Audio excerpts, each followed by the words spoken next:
بالخصوص پچھلے کئی روز سے آپ تمامی حضرات جمعہ کے فضائل اور مسائل سماعت فرما رہے ہیں، جو کہ ہم سب کے لیے جاننا بے انتہا ضروری ہے، اور بلکہ ان مسائل کا جاننا تو ہم پر فرض ہے۔ اگر ہم نہیں جانیں گے، نہیں سیکھیں گے تو یہ ہمارا عذر قابل قبول نہیں ہوگا، بلکہ اس کی وجہ سے لا علمی کی بنیاد پر اگر ہماری نمازیں برباد ہوئیں یا واجب الادا ہوئیں یا فاسد ہو گئی تو اس کے ہم خود ہی مجرم ہوں گے۔ اس لیے ان مسائل کا جاننا ہمارے لیے بے انتہا ضروری ہے اور فرض عین ہے۔ اب جیسا کہ آپ نے کل جمعہ کے قائم کرنے کے شرائط اور اس کے کچھ تو واجبات سماعت فرمائے تھے، آج جمعہ کے ہی تعلق سے کچھ باتیں وہ جو سنت ہیں ان کو آپ کے گوشے گزار کرنے کی کوشش کرتا ہوں، بغور سماعت فرمائیں۔ فرماتے ہیں کہ خطبے میں یہ چیزیں سنت ہیں۔ کچھ باتیں جب خطبہ دینے کے لیے جمعہ کے دن امام ممبر پر تشریف لے آویں تو اس میں کچھ باتیں وہ سنت ہیں۔ پہلی بات تو یہ کہ خطیب کا پاک ہونا، باطہارت ہونا خطیب کا یہ ضروری ہے۔ جیسے کہ بہت ساری چیزیں ہیں، نکاح کے خطبے میں پاک ہونا شرط نہیں ہے، وہاں ویسے بھی بغیر وضو اور ناپاک ہے تب بھی خطبہ دے لے گا، مگر جمعہ کے خطبے میں یہ سنت ہے کہ پاک و صاف رہے، طہارت سے رہے۔ اور دوسرا یہ کہ کھڑا ہونا، کھڑے ہو کے خطبہ دینا ہے، بیٹھ کر کے نہیں۔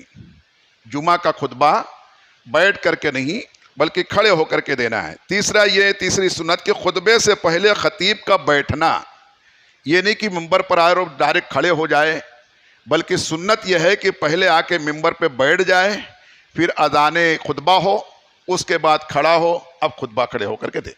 یہ اس کا طریقہ ہے۔ چوتھی بات یہ ہے کہ خطیب کا ممبر پر ہونا، یہ بھی سنت ہے، خطیب ممبر پہ آ کر کے پھر خطبہ دے۔ اب اگر کہیں ممبر نہیں ہے تو ایسا نہیں ہے کہ خطبہ نہیں ہوگا اور نماز نہیں ہوگی، تو خطبہ ہو جائے گا۔ جیسے کہیں مسجد ہے، زیر تعمیر ہے، ابھی ممبر بنا ہی نہیں ہے۔ ایسے مسئلوں کا جاننا اس لیے ضروری ہے کہ نہیں تو کبھی ایسا ہو کہیں ہم گئے اور وہاں پر مسجد ابھی زیر تعمیر ہے، مسجد تعمیری کام جاری ہے، وہاں ممبر بنا ہی نہیں ابھی، اور جمعہ پہلے سے ہوتی آئی ہے، تو اب جمعہ ہوگا کہ نہیں ہوگا؟ تو ہو جائے گا، کیونکہ یہ چیز ممبر پر کھڑے ہو کر خطبہ دینا یہ کیا ہے؟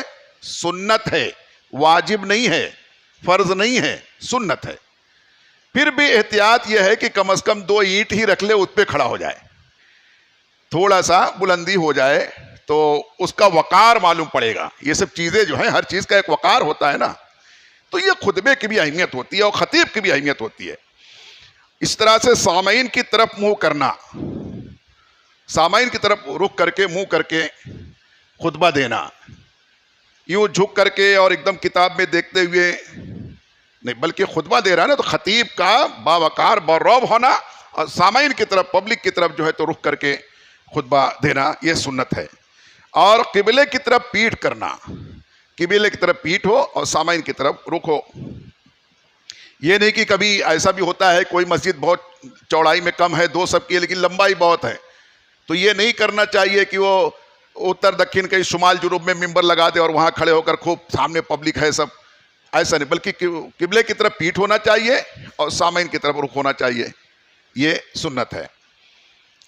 تو اسی طرح سے فرماتے ہیں کہ حاضرین کا امام کی طرف متوجہ ہونا، حاضرین ہیں سامعین و حاضرین، وہ امام کی طرف پوری توجہ کے ساتھ خطبے کو سنیں۔ تو اب بعض اوقات لوگ یہ کہتے ضرور ہیں کہ سر جھکا کے بیٹھ جاؤ، نظر جھکا کے بیٹھ جاؤ، تو یہ ایک ادب ہے، یہ ایک ادب ہے، سنت نہیں ہے۔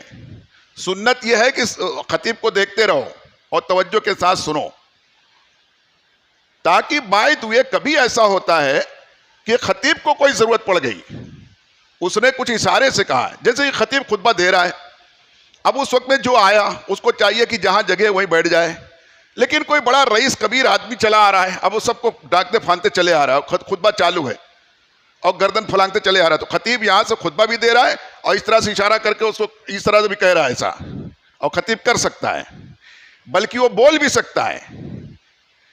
سکتا ہے اس میں خطبے کے درمیان، اس کو کہہ سکتا ہے اجلس اجلس، اجلس یعنی کہ مجلس کر، بیٹھ جا جلسہ کر، اجلس کے معنی عربی یعنی بیٹھ جا۔ اب اگر عربی سمجھنے والے نہیں ہیں، معلوم پڑا کہ وہ اجلس کہہ رہے ہیں، تو معلوم پڑا وہ اور آدمی بھڑک گیا، بولے ابلیس کہہ رہے ہیں، تو ایسا بھی کبھی ہو جائے وہ آپے سے باہر ہو جائے تو وہ اس کو اردو میں بھی کہہ سکتے بیٹھ جاؤ, سمجھ رہے ہیں, یا آپ اشارہ کر رہے ہیں کہ بیٹھ جاؤ, لیکن سب منڈی نیچے کیے ہوئے ہیں اور وہ بھی ادب میں منڈی نیچے کرتے سب کو ہٹاتے چلے آ رہا ہے, تو دیکھے گا کون؟ اس لیے خطیب کی طرف متوجہ ہونا یہ سنت ہے.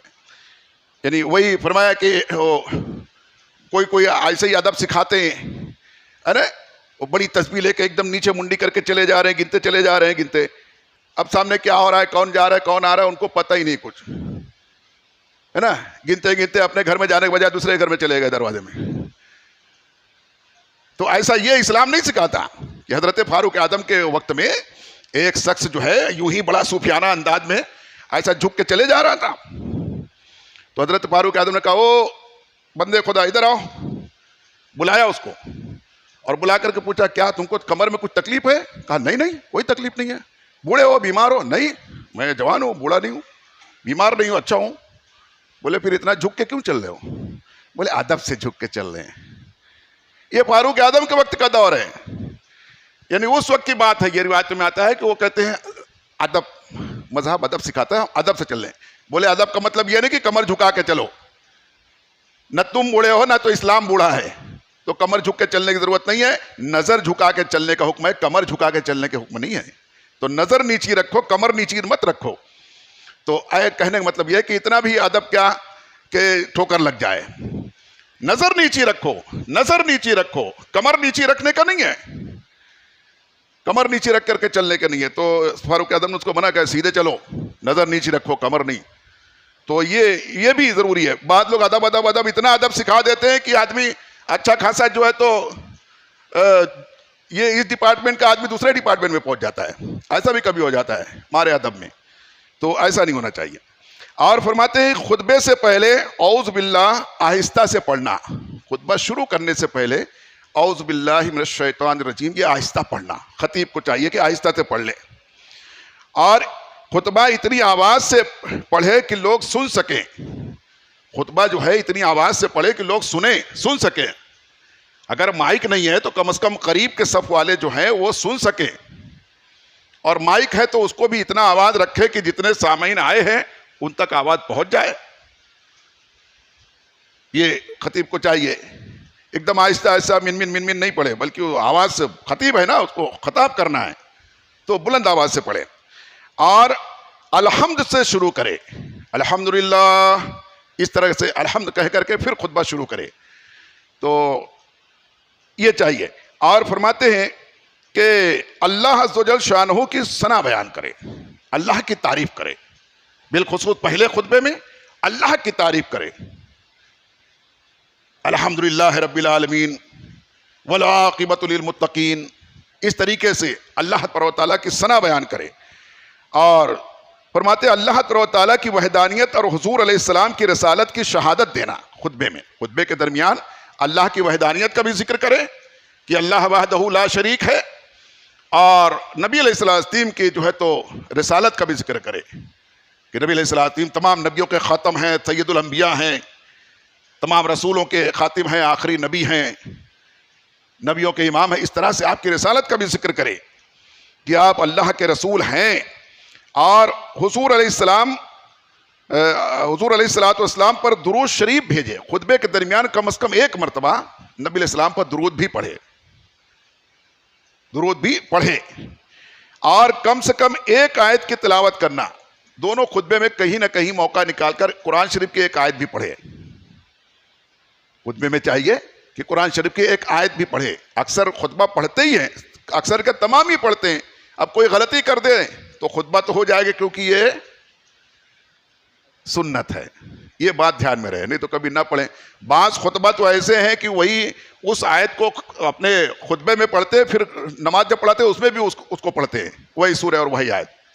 یہ ایک اچھا طریقہ ہے, بندوں کو یاد ہو جاتا ہے. مقتدی جو ہوتے ہیں کہ ارے وہی آیت ہے جو خطبے میں پڑھے تھے, تو ان کو ایک مسئلہ یوں ہی ایک خاموش پیغام پہنچ جاتا ہے بغیر بتائے ان کو کہ یار خطبے میں بھی آیت پڑھتے ہیں اور پھر اس میں بھی پڑھتے ہیں, یہ پڑھا جاتا ہے, ہمارے امام صاحب پڑھتے ہیں.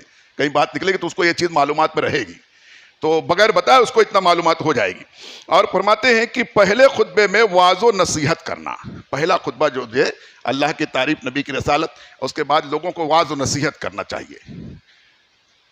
واعظ و نصیحت کرنا چاہیے کہ صحابہ کرام کا احترام کرو، انبیاء علیہ السلام سے محبت کرو، اور دین کے راستے پر چلو، اللہ کے سوا کسی اور سے جو ہے تو رجوع مت کرو. جو ہے وحدانیت کا بھی ذکر اور رسالت کا ذکر، اور لوگوں کو پہلے واعظ و نصیحت کرے.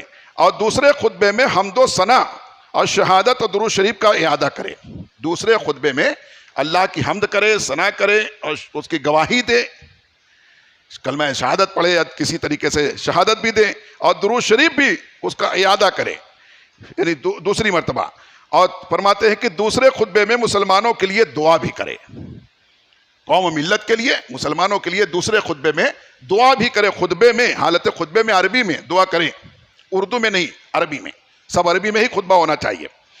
اور دونوں خطبے ہلکے ہوں، بہت لمبا لمبا خطبہ نہ پڑھے، بلکہ مختصر مختصر خطبہ پڑھے. چھوٹے چھوٹے خطبے ہوں، بہت لمبے لمبے خطبے نہ پڑھے. ہلکے ہوں سے مراد یہ نہیں تو ایک غیر مقلد جو ہے تو مولوی تھا، غیر مقلد اہل حدیث. یہ بہت پہلے علامہ ضیاء المصطفیٰ صاحب نے بیان کیا تھا، تو مجھ کو یہ بات بڑی یہ لگی کہ علماء کی بھی کیا تحقیق ہوتی ہے. تو یہی کہ نماز ہلکی پڑھو، نماز ہلکی پڑھو. تو پہلے جو فارسی سے ملتی جلتی لکھی جاتی تھی، اردو بھی، آج بھی جو پرانی بہار شریعت وغیرہ ہے تو اس میں ایسے ہی لکھا ہو، جائے گا تو ایسا پڑھو گے تو جائے گی. آپ آج کے بچے ہمارے پڑھیں گے تو فارسی سے ملتا جلتا رہتا تھا. تو اب وہ غیر مقلد اہل حدیث مولوی کوئی تھا، اس نے پڑھا کوئی کتاب میں حدیث، کہ اس میں پڑھ لیا کہ نماز ہلکی پڑھو. تو اس نے کیا سمجھا کہ نماز ہل کے پڑھو. اس کو سمجھ میں یہ آیا کہ نماز ہل کے پڑھو. تو جب نماز پڑھے تب ہل کے پڑھے ایسے. تو لوگوں نے جا کر دوسرے لوگوں سے پوچھا کہ آخر یہ نئے مولوی صاحب کیا نیا مسئلہ نکال دیے، ہل کے پڑھتے نماز. تو وہی لوگوں نے کہا کہاں تو نے پڑھا تھا، باقاعدہ کتاب لا کے بتایا، دیکھو اس میں لکھا ہے نماز ہل کے پڑھو.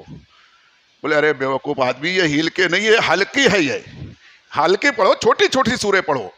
مقتدی میں تمہارے بیمار بھی ہیں، مریض بھی ہیں، بڈھے بھی ہیں، جوان بھی ہیں، بچے بھی ہیں، سب کا خیال رکھو. چھوٹی سورے پڑھو، بہت لمبی لمبی مت پڑھو، یعنی ہلکی نماز پڑھو. تو ایسا نہ ہو جائے. تو یہ فرمایا کہ دونوں خطبے ہلکے ہوں، ہل کے نہ ہو رہی تو ہلنے لگے ممبر گرا دیں، ہے نا. تو ہلکے ہوں، مختصر ہوں. اور یہ فرماتے ہیں کہ دونوں کے درمیان بقدر 3 آیت کے بیٹھنا. دونوں خطبے کے درمیان ایک خطبہ جب پڑھ لے تو کم از کم جتنے دیر میں 3 آیت پڑھی جاتی ہے اتنے دیر بیٹھ جائے، پھر دوسرے خطبے کے لیے کھڑے ہو. یہ جو ہے تو مسنون ہے، یہ سنتیں ہیں جو کہ کیا کہتے ہیں خطبے کے درمیان، یہ خطبے کے آداب اور سنت آپ نے سماعت میں. انشاءاللہ اس کے آگے کی بات کل سماعت میں آئیں گے، اور کچھ مسئلے بھی آئیں گے. اب یہاں سے مسئلہ وغیرہ شروع ہو گیا ہے، اب یہ مسئلہ ہی چل رہا ہے. تو آپ ڈیلی بیٹھیں، جمعہ کے آداب، فضائل، مسائل اچھی طریقے سے جان لیں، خوب سیکھ لیں، اور دوسروں تک بھی پہنچائیں.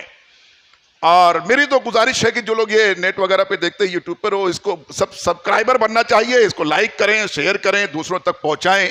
آپ لوگ بھی اس کو جو ہے تو دوسروں تک پہنچانے کی کوشش کریں. اللہ تعالی ہم سب کو نیکیوں کی توفیق عطا فرمائے.